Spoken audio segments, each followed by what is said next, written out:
আল্লাহ রাব্বুল আলামিন বলছেন, হুয়াল্লাযী আরসালা রাসূলাহু বিল হুদা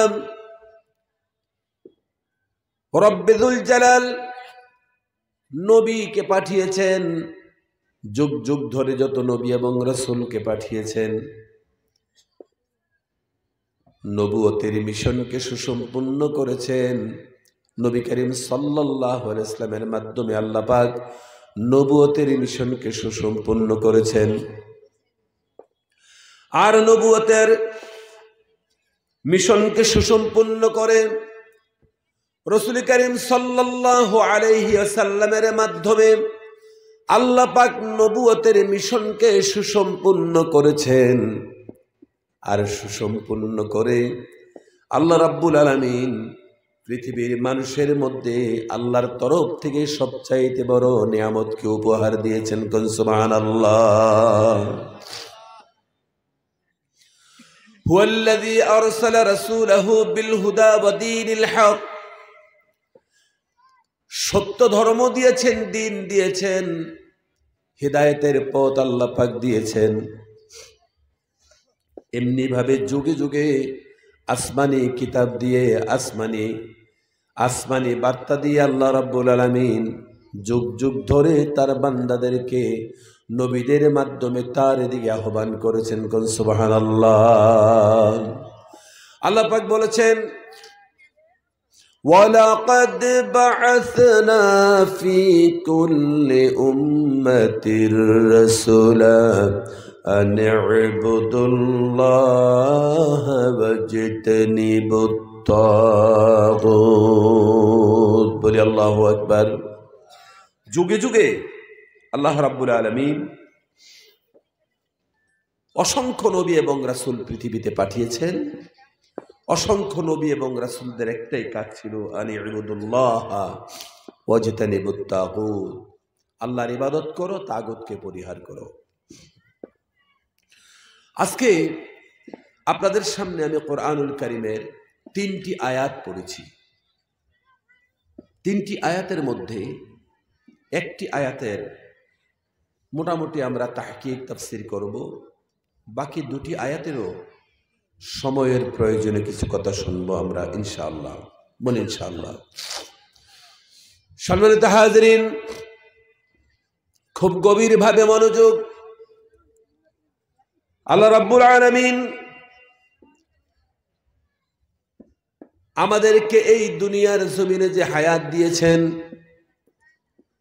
পৃথিবীর প্রত্যেকটি মানুষ তার নিজের যুগকে, নিজের সময়কে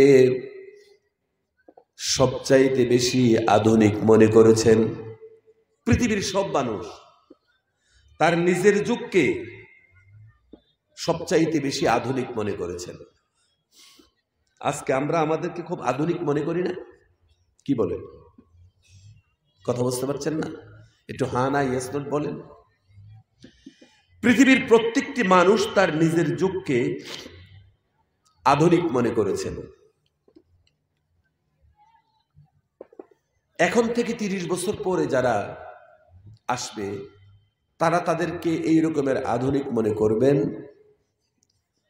আজ থেকে 30 বছর 40 বছর আগে যারা ছিল, এখনো আমরা যারা বেঁচে আছি, বা আমরা 30, 40, 50 বছর আগের কথা যাদের মনে আছে, ওই যুগের মানুষগুলিকে বর্তমান যুগে আমরা কি বলি? পুরাতন যুগের মানুষ বলি। তাদেরকে আমরা আধুনিক বলি না, সেকেলে বলি, পুরাতন বলি। তাহলে বর্তমান যুগে আমরা আমাদেরকে আধুনিক বলি। কয়েক বৎসর পরে আমাদের এই যুগকে আগত যারা, তারা এটাকে আধুনিক যুগ বলবে না, এটাকে পুরাতন যুগ বলবে। সম্মানিত হাজিরিন, আজ থেকে 20, 25, 30 বৎসর আগের পোশাকগুলি যেগুলি খুব আধুনিক ছিল, বর্তমান যুগের সেই আধুনিক পোশাকগুলি মানুষ বাজার ঘাটে পরে হাঁটতে দেখা যায় না, তাদের শরীরে দেখা যায় না। আর যদি কোনো মানুষ পরে, তাদেরকে আমরা সেকেলে বলবো, পুরাতন বলবো, তাদেরকে অপ্রযোজ্য বলবো, তাদেরকে আমরা পছন্দ করব না। সম্মানিত হাজিরিন, যদি 25-30 বছর আগের কোন পোশাক পরিচ্ছেদ যদি বর্তমান যুগে পুরাতন হয়ে যায়, 30 বছর আগের চিন্তা ফিকির যদি বর্তমান যুগে আমাদের সমাজে অচল হয়ে যায়, যদি বন্ধুরা আমার আজ থেকে 50 বছর আগের সংস্কৃতি যদি বর্তমান যুগে অচল হয়ে যায়, তাহলে আমরা একটা কিতাব, একটা কোরআন থেকে আমরা কথা শুনছি, একটা কোরআনকে জীবনে ধারণ করে জীবনের প্রতিটি কদমকে এগিয়ে যাচ্ছি, তাহলে 1500 বছর আগের একটা কিতাব বর্তমান যুগে কেন প্রযোজ্য হবে? 20-30 বছর আগের কথা যদি বর্তমান যুগে মানুষের কাছে অচল বলে মনে হয়, তাহলে 1500 বছর আগের কিতাব সেই কোরআন বর্তমান যুগে কতটা প্রযোজ্য হবে? এটা কেন মানতে হবে? খুব গভীরভাবে মনোযোগ। 1500 বছর আগের একটি কিতাব বর্তমান যুগে কতটা সচল আর কতটা অচল, বর্তমান যুগে তার কতটা প্রয়োজন আর কতটা অপ্রয়োজন, বন্ধুরা আমার আমরা ভালো করে দেখব। 1500 বছর আগে আল্লাহ রাব্বুল আলামিন কোরআনুল কারীমকে নাজিল করেছেন, শেষ নবীর পরে শেষ কিতাব আল্লাহ পাক নাজিল করেছেন। কোন সুবহানাল্লাহ। নবীজির পরে কোন নবী আর আসবেন? কথা বলেন। নবীজির পরে কোন নবী নাই। নবীর পরে কোন নবী বলেন নাই। নবী আসবেন? কথা বুঝতে পারেননি? হুজুর সাল্লাল্লাহু আলাইহি ওয়াসাল্লামের পরে কোন নবী আসবেন কি? কেউ বলবেন যে হ্যাঁ আসবে, ঈসা আলাইহিস সালাম আসবেন।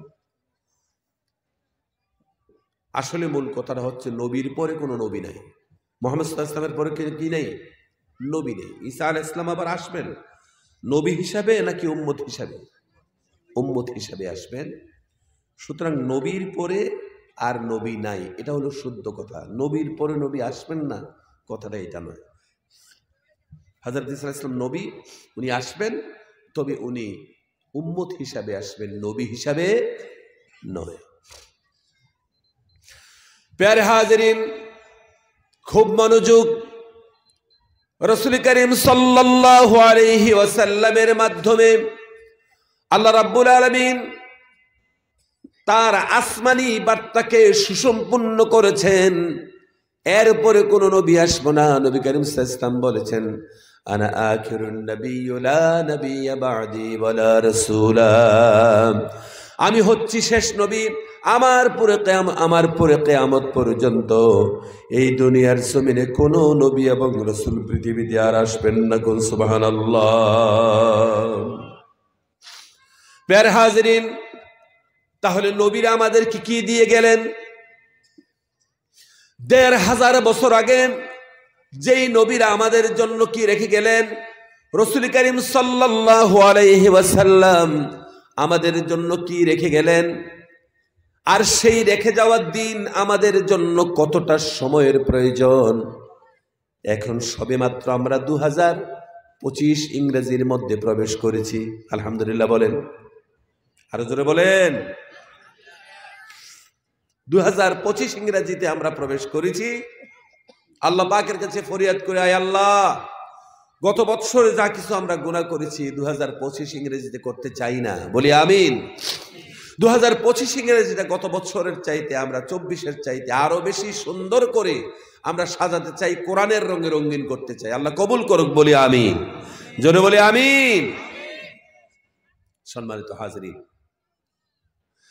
তাহলে 1500 বছর আগে যেই কিতাবটা পৃথিবীতে আল্লাহ পাক পাঠিয়েছেন, আর কিতাবের মধ্যে ছোট্ট একটা কথা দিয়ে সুসম্পন্ন করলেন। আল্লাহ পাক বলেছেন, আল-ইয়াওমা আকমালতু লাকুম দীনাকুম ওয়া আতমামতু আলাইকুম নি'মাতি ওয়া রাদিতু লাকুমুল ইসলাম দীনা। জোরে বলি আল্লাহু আকবার। রাসূল করিম সাল্লাল্লাহু আলাইহি ওয়াসাল্লামের বিদায় হজ বা একমাত্র হজের মধ্যে সেই আরফার ময়দানে এই আয়াতকে আল্লাহ পাক নাজিল করেছেন, হে রাসূল আলিয়াউম, আজকের দিনে আমি আল্লাহ পাক আমার তরফ থেকে আপনার উপরে দ্বীনকে, ইসলামকে, মানবতার জন্য পৃথিবীর সমস্ত মানুষের উপরে, বন্ধুরা আমার তরফ থেকে আপনার উপরে দ্বীনকে সুসম্পন্ন করলাম, মুকাম্মাল করলাম। জোরে বলেন সুবহানাল্লাহ। কিয়ামত পর্যন্ত পৃথিবীর কোন মানুষের জন্য আর নতুন করে কিচ্ছু দরকার নাই। সুবহানাল্লাহ পড়ে। এটা সাধারণ কথা নয়। ১৫০০ বছর আগে আল্লাহ পাক বলেছেন বিশ্ববাসীর জন্য আর কিছু দরকার নেই, আমি আমার তরফ থেকে দ্বীনকে সুসম্পূর্ণ করে দিয়েছি। এটা বিশাল বড় কথা। সাধারণ এই কথার ওজন কত বড়? আপনার ব্যক্তির যোগ্যতা যত বেশি, এই কথার ওজন তত আপনার কাছে তত বেশি। ঠিক কিনা বলেন? রাত ১২টার পরে মানুষের ওয়াজ শোনার মানসিকতা থাকে না। আমিও লম্বা কথা বলবো না। এখন ১২টা ১০ বাজে, ১টার মধ্যে কথা শেষ করবো ইনশাআল্লাহ। ভূমিকায় কথা বাড়াবো না। আগামীকালকে আমার বাড়ির মাহফিল। আপনাদের ইন্তেজামিয়া কমিটির অনুরোধকে আমি এড়িয়ে যেতে পারিনি, যার ফলে আমাকে আসতে হয়েছে। সম্মানিত হাজিরিন, ছোট্ট করে একটা কথা বলে এগিয়ে যাচ্ছি। ১৫০০ বছর আগে যেই কিতাব আমাদের কাছে আল্লাহ পাক নাজিল করেছেন আর বলেছেন পৃথিবীর মানুষের জন্য আর কিছু দরকার নেই, মুকাম্মল জিন্দেগি দিয়ে দিলাম। এবার আসুন আমরা বর্তমান এই বিজ্ঞানের যুগে এই কোরআনকে যদি আমরা ভেরিফাই করি, কোরআনকে যদি আমরা যাচাই করি, আল্লাহ রাব্বুল আলামিন ১৫০০ বছর আগে কোরআনে অসংখ্য চ্যালেঞ্জ দিয়েছেন যে তোমরা কোরআনকে ভেরিফাই করো। এখন করতেছো, কিয়ামত পর্যন্ত করো। তোমরা মানুষ জাতি করো, সঙ্গে জিন জাতিদের, জিনদেরকেও তোমরা সাথে নিয়ে আসো। মানব জাতি তোমরাও ভেরিফাই করো, জিন জাতির সাহায্য নাও। বরং আমি বলবো আল্লাহ পাক সে যুগে ইলেকট্রনিক্স সভ্যতার কথা বলেছেন যে ইলেকট্রনিক্স এই সভ্যতার যুগেও যদি তোমরা কোরআনের সাথে যদি চ্যালেঞ্জ গ্রহণ করো, কোরআনের মতন কোরআন যদি বানাতে চাও, এই কথা আমার কথা, কেন তোমরা মানবে? এই কথাগুলিকে ভেরিফাই করার জন্য কিয়ামত পর্যন্ত তোমাদের কাছে চ্যালেঞ্জ করলাম। শুধু মানুষের কাছে নয়, জিনদের কাছেও আল্লাহ পাক চ্যালেঞ্জ করলেন। আল্লাহ পাক বলেছেন কুল্লা ইন জিতামাআতিল জিন্নু ওয়াল ইনসু আলা আন ইয়াতু বিমিথলি হাদাল কুরআন লা ইয়াতুনা বিমিথলিহি ওয়ালাউ কানা বা'দুহুম লিবা'দিন যাহিরা। জোরে বলি আল্লাহু আকবার। আল্লাহ পাক ১৫০০ বছর আগে বলেছেন কুল্লা ইন জিতামাআতিল জিন্ন ওয়াল ইনস, হে পৃথিবীর সমস্ত মানব জাতি আর জিন জাতি, হে রাসূল আপনি বলে দিন পৃথিবীর সমস্ত মানুষগুলি আর জিনগুলি যদি তারা একত্রিত হয়ে যায় আর পরস্পরকে যদি সহযোগিতার হায়াতানায়ন করে, সকলে একটা দিন ব্যর্থ হয়ে যাবে। কিয়ামত পর্যন্ত সমস্ত প্রযুক্তি দিয়েও ব্যর্থ হয়ে যাবে। তারা যদি ১৫০০ বছর আগের সেই নাজিলকৃত কিতাব তারা যদি এটাকে মিথ্যা মনে করে, আল্লাহর কথা না মনে করে, কোরআনের মতন কোরআন তোমরা বানিয়ে নিয়ে আসো, কিয়ামত পর্যন্ত আল্লাহ পাক মানব জাতি জিন জাতির কাছে চ্যালেঞ্জ ছুড়ে দিয়েছেন। আল্লাহ রাব্বুল আলামিন বলেছেন ওয়ালাউ কানা বা'দুহুম লিবা'দিন যাহিরা। বলি আল্লাহু আকবার। কিয়ামত পর্যন্ত চ্যালেঞ্জ থাকলো। এই কোরআন আল্লাহ পাক নাজিল করেছেন। এবার কোরআনের মূল উদ্দেশ্য কি? কোরআন আমাদের কাছে কি চায়? প্যারে হাজিরিন, আমাদের দুনিয়াবি জিন্দেগি যেহেতু একেবারেই নড়বড়ে অনিশ্চয়তার একটি জিন্দেগি, আজকে এই দুনিয়ায় আমরা যারা বর্তমানে বসবাস করি, আগন্ত যারা আসবেন, বিগত যারা গিয়েছেন, কথা বুঝতেছেননি? বলেন, আওয়াজ দেন না। আপনারা যদি মরা মানুষের মতন বসে থাকেন, তাহলে আমি একমাত্র জিন্দা মানুষের মতন চেঁচাবো, এটা হবে না। আপনাদেরকে অবশ্যই আওয়াজ দিতে হবে। আপনারা আমার কথা রিসিভ করছেন সেটা আমি বুঝতে হবে। আপনি কথা রিসিভ করবেন, আমি ফজর পর্যন্ত কথা বলবো। আমি বুড়া মানুষ হই না, আমি বুড়া হয়েছি না কেন? তার মানে এরকম না যে জিন্দিগি বুড়ো হইতাম না, নাকি? কথা বলে না। আপনি আমার কথা রিসিভ করবেন, আমি আপনার জন্য আছি। আপনি আমার কথা রিসিভ করবেন না, আমি ছেড়ে চলে যাব। কারণ আপনার কাছে মাহফিলটা বৎসরে এখানে একদিন, আমার কাছে প্রতিদিন। আমাকে প্রতিদিন বকতে হয়, প্রতিদিন বলতে হয়। আপনাকে আপনারা যদি আমার কথা রিসিভ করেন, আমি নিশ্চয়ই বলবো। প্যারে হাজরিন, মানুষের জিন্দেগি একেবারে সীমিত থেকে সীমিত। বিগত যারা গিয়েছেন, বর্তমানে যারা আছেন, কিয়ামত পর্যন্ত যারা আসবেন, সমস্ত মানুষের মধ্যে যারা পৃথিবীতে পাপ করেছে, অন্যায় করেছে, অন্যায় যারা করে যাচ্ছে আর অন্যায় যারা করবেন, অন্যায় পৃথিবীতে কারা করবে? যারা মনে করেন এই দুনিয়ার জমিনে আমরা মায়ের গর্ভ থেকে পৃথিবীতে এসেছি, মায়ের গর্ভ থেকে যেদিন পৃথিবীতে এসেছি, এই দিনটা আমাদের জীবনের জন্য শুরুর দিন। আর যেদিন আমরা কবরের ডাকে দুনিয়ার জমিন থেকে চিরবিদায় গ্রহণ করব, ওই দিনটাই আমাদের জীবনের শেষ দিন। তার মানে দুনিয়াবী জিন্দেগিকে যারা শুধুমাত্র আমাদের জীবন মনে করি আর জীবন নেই, এই মানসিকতা, এই অনুভূতি, এই থিঙ্কিং, এই এহসাস যাদের মধ্যে রয়েছে, এই অনুভূতি আর এহসাসের উপরে পৃথিবীর সমস্ত বড় বড় অন্যায়গুলি প্রতিষ্ঠিত হয়েছে। এই অনুভূতির মধ্যেই পৃথিবীর বড় বড় অন্যায়গুলি হয়েছে। কথা বুঝতে পারছেন? কঠিন হয়ে যায় তো? আবার বলছি,